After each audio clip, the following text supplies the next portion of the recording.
United Auto Workers bet on organizing. Union members rally outside the Hard Rock Casino Rockford as workers vote inside to possibly join UAW. Members from Local 1268 stood in solidarity as Hard Rock employees vote on joining their national union. WIFR's Nathaniel Langley learns what's behind the organizing push.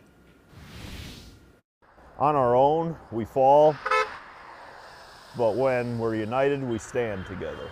John Mann appreciates the United Auto Workers. I believe that unions are basically the backbone of the middle class. The Local 1268 member joins a solidarity rally as employees from Hard Rock Casino Rockford vote on joining the UAW. I think it will be strong for our union. It will make our union stronger. Michael Moe supports organizing 125 of the casino's sportsbook cashiers, dealers, and more. The employees right now are not happy with what they're getting. Moe says possible unionization started in 2024 when Hard Rock workers reached out to Local 1268 for organization. Having a voice in the workplace, that's what's most important to them, and so that's why we're here to support them in their efforts. 1268's finance director claims holiday pay and wage increases are at the heart of the union drive. Everyone wants to see their employers succeed. The employees also deserve proceeds of good business.